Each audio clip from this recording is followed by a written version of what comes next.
श्री स्वामी समर्थ. सगळ्या स्वामी भक्तांना माझा मनापासून नमस्कार. स्वामी भक्त हो, आपल्या स्वामीसूत्र चॅनलवर एक नवीन व्हिडिओ घेऊन आलेली आहे. तर नक्कीच तो कोजागिरी पौर्णिमेसंबंधी आहे. उद्या म्हणजे शनिवार दिनांक 28 ऑक्टोबर 2023 रोजी आहे कोजागिरी पौर्णिमा. आणि कोजागिरी पौर्णिमा म्हटलं तर अतिशय महत्त्वाची ही तिथी असते. तसंच ह्या पौर्णिमेला शरद पौर्णिमा असं देखील म्हटलं जातं.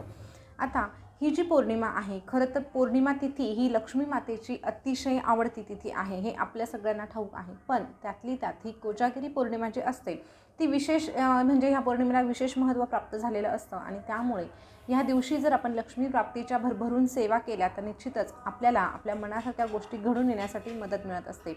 भगवान विष्णूंचा, लक्ष्मी मातेचा, त्याचप्रमाणे कुबेर भगवानचा, कुबेर देवतेचा आशीर्वाद प्राप्त करून घेण्यासाठी हा दिवस अतिशय महत्त्वाचा असतो. तर नक्कीच आपल्याला ह्या दिवशी काय करायचं आहे हे तर आपण व्हिडिओच्या माध्यमातून जाणून घेणारच आहोत.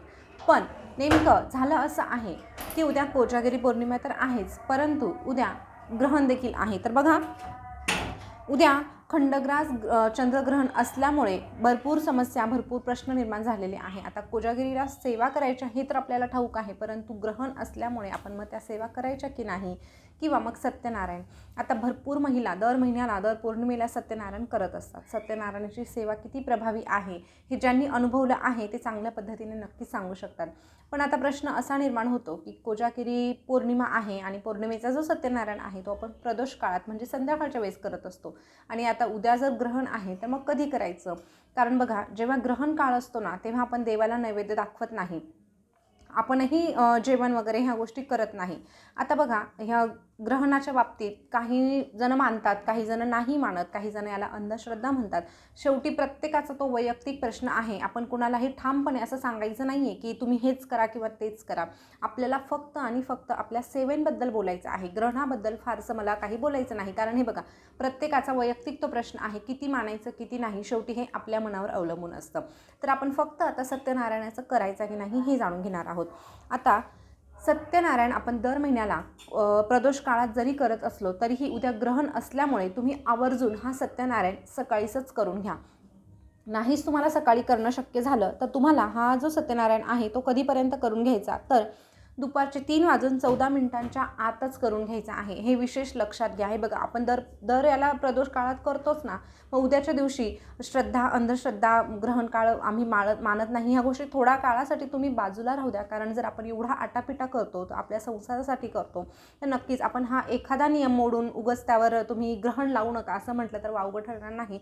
तर त्यामुळे तुम्ही सत्यनारायण प्रदोष काळात चुकूनही करू नका, कारण केल्याचा तुमचा उपयोग होणार नाही. आणि केलं तरीही तुमच्या मनाला नंतर हुरहुर नको की अरे मग आपण ग्रहण काळात केलं तर मग चुकलं का. एवढं करण्यापेक्षा तुम्ही सकाळीच करून घ्या, म्हणजे कुठल्याही शंका निर्माण मनामध्ये होणार नाही. तर बघा, पुन्हा एकदा टाईम सांगते, दुपारी 3:14 आत तुम्ही सत्यनारायण करूनच घ्या.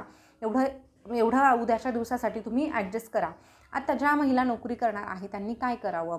त्या बोलतील मग आम्हाला संध्याकाळीच वेळ मिळतो. आता तुम्ही सकाळी कामावर जातात, तुम्ही अगदी 6ला तर उठून जात नाही ना, मग तुम्हाला काय करायचं आहे? तुम्हाला सकाळी पूजा मांडणी करून घ्यायची आहे. जो आपण शिऱ्याचा नैवेद्य दाखवतो तो नैवेद्य देखील तुम्हाला दाखवून घ्यायचा आहे. पोथी वाचायला तुम्हालाही माहीत आहे काही वेळ लागत नाही, तर तुम्ही पोथीही वाचू शकतात. पण जर तुम्हाला पोथी वाचायला नाही जमलं तर तुम्ही ही पूजा मांडणी करून घ्या. त्यानंतर प्रसाद दाखवा आणि जेव्हा तुम्ही संध्याकाळी कामावरून परत येणार आहात तेव्हा तुम्ही कथा वाचली तरीही चालेल. हा एक पर्याय आहे. पण शक्यतो 3:14 आतच तुम्ही सत्यनारायण करा. हे मी पुन्हा पुन्हा सांगत आहे, कारण आपण सगळं काही मनोभावे करतो तर निश्चितच त्याचं फळही आपल्याला मिळावं असं प्रत्येकाला वाटतं. त्याकरता अगदी तळमळीने सांगत आहे.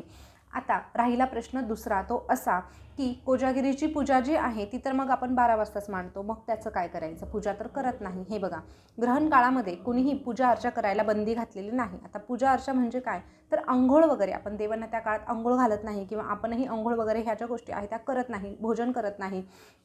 ह्या देखील गोष्टी मान्य न मान्यावर आहे, त्याबद्दलही आपल्याला फारसं बोलायचं नाही. पण आता जी कोजागिरीची जी रात्री 12ची जी पूजा असते ना ती 12लाच मांडावी लागते, कारण त्याला तसं महत्त्व प्राप्त झालेलं आहे. आपण तर ती पूजा 12लाच मांडायची आहे. आता त्यामध्ये आपण कुठले देवतेंची पूजा करायची असते प्रामुख्याने ते सांगते. आता पौर्णिमा म्हटलं तर लक्ष्मीची तिथी असते, तर नक्कीच लक्ष्मी मातेची आपल्याला सेवा म्हणजे बघा, तुमच्याकडे लक्ष्मी मातेचा जो फोटो असेल तो ठेवायचा आहे. लक्ष्मीनारायणाचा एकत्रितचा फोटो असेल तो ठेवा, नसेल एकत्रितचा तर वेगवेगळे फोटो असतील तर ते ठेवा. ते दोन्हीही नसतील, आता सत्यनारायणाची पूजा मांडली आहे, मग तिथे तो फोटो आहे, मग काय करायचं? तर तुम्ही बाळकृष्ण ठेवा, बाळकृष्णही सत्यनारायणाला लागलेला असतो, तर त्या ठिकाणी असेल तर राहू द्या, जाऊ द्या, काहीही हरकत नाही. त्यानंतर आपल्याला चंद्राची पूजा करायची असते, इंद्राची पूजा करायची असते आणि कुबेर देवतेची पूजा करायची असते. आता कुबेर देवतेचा जर फोटो असेल तर तुम्ही तो फोटो ठेवा. त्यानंतर चंद्र आणि इंद्र म्हणून आपल्याला एक एक सुपारी ठेवायची असते, त्या सुपारीची आपल्याला पूजा करायची असते. आता पूजा मांडणी कशी करावी किंवा कोणती सेवा करावी यावर नक्कीच तुम्हाला लवकर व्हिडिओ घेऊन येते मी तुमच्यासाठी. यामध्ये सांगितलं तर फार वेळ होईल. फक्त सांगण्याचं तात्पर्य एवढं की जी पूजा आपल्याला करायची असते, ज्या देवदेवतांची करायची असते, ती ह्या देवांची करायची असते. जसं मी आत्ता ती नावं घेतली ती, या व्यतिरिक्त ही पूजा आपल्याला करायचीच आहे, हे लक्षात घ्या. त्यानंतर पूजा केल्यानंतर ह्या काळामध्ये देवदेवतांना नैवेद्य दाखवला जात नाही. मग ह्या देवाला नैवेद्य कसा दाखवायचा? तर बघा, अर्थात ह्या काळामध्ये देव आपण नैवेद्य ठेवला तरीही देव ग्रहण करत नाही, हे म्हणजे 100% खरं आहे. तरीही आपल्याला त्या ठिकाणी खीर किंवा मग दूध ठेवायचं आहे. पण आता राहिला प्रश्न आता हा कोजागिरीचा, ही जी पूजा मांडणी केली त्याला आपल्याला नैवेद्य ठेवायचा आहे, पण तो नैवेद्य आपल्याला ग्रहण करायचा नाही.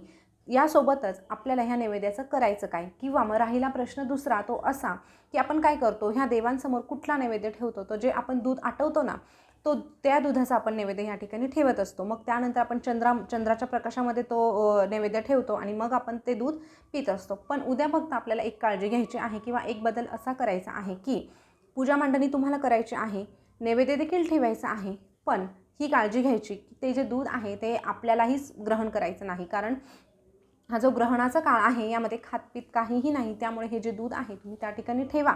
फक्त ठेवताना एक काळजी घ्या की त्यावर आपल्याला आवर्जून तुळशीपत्र ठेवायचं म्हणजे ठेवायचंच आहे. तुळशीपत्र न ठेवता तुम्ही प्रसाद ठेवू नका, ही चूक करू नका.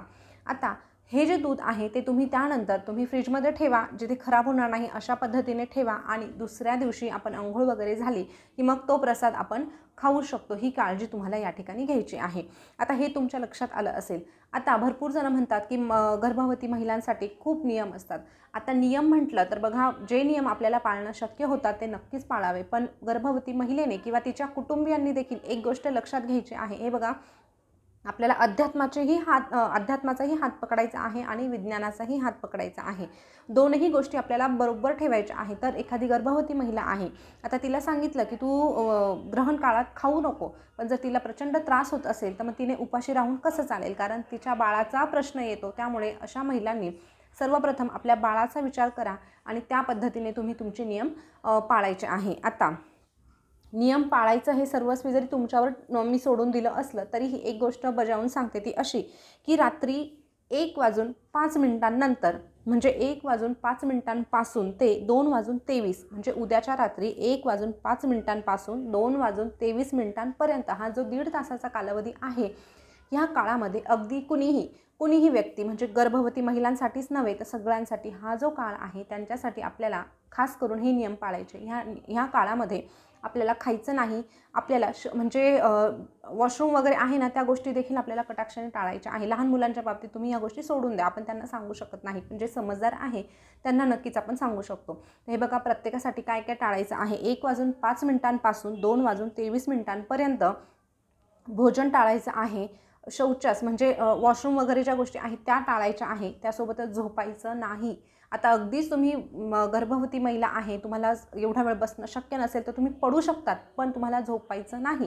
त्या काळातही आपल्याला नामस्मरण, जितकं जास्त नामस्मरण करता येईल तितकं जास्त आपल्याला नामस्मरण करायचं आहे. तर ह्यात फक्त एकदम पाळण्यासारख्या गोष्टी आहेत, तेवढ्या वेळेत आपण नक्कीच पाळू शकतो कारण रात्रीचा वेळ आहे. आता हा कालावधी संपल्यानंतर, ग्रहण संपल्यानंतर आपल्याला अंघोळ करावी लागते. मग रात्रीच करायची का? तर नाही, कारण हा मध्यरात्र आहे आणि आपण दुसऱ्या दिवशी सकाळी अंघोळ करूनच आपल्या कामांना सुरुवात करणार आहे. त्यामुळे सकाळी तुम्ही अंघोळ केली तरी चालेल, पण फक्त ह्या काळामध्ये झोपू नका, जागरण करा आणि नामस्मरण करा. एवढंच या ठिकाणी मला तुम्हाला सांगायचं आहे. बघा, खूप जास्त अवघड शब्द वापरून तुम्हाला मी ग्रहणाबद्दल अजिबात काही माहिती दिली नाही किंवा मग खूप नियमांचंही बंधन तुमच्यावर घातलेलं नाही, कारण नियम हे आपणच लावलेले असतात आणि आपल्याला किंवा एखाद्या गर्भवती महिलेला झेपणार नाही असे नियम पाळून उपयोग नाही. त्यामुळे जेवढं तुम्हाला शक्य होईल तेवढं करायचं आहे. फक्त ह्या सगळ्या कालावधीमध्ये आपल्याला नामस्मरण विसरायचं नाही, कारण जिथे नामस्मरण असेल तिथे कुठलेही नियम आपलं काहीही वाकडं करू शकत नाही. एवढं या ठिकाणी फक्त लक्षात घ्या. तर माहिती तुम्हाला आवडली असेल अशी मी आशा करते. शंका असतील तर कमेंटमध्ये नक्की विचारा. पुन्हा भेटूया नवीन व्हिडिओसोबत, नवीन माहिती घेऊन. तोपर्यंत बोलत राहा श्री स्वामी समर्थ, जय जय स्वामी समर्थ. धन्यवाद.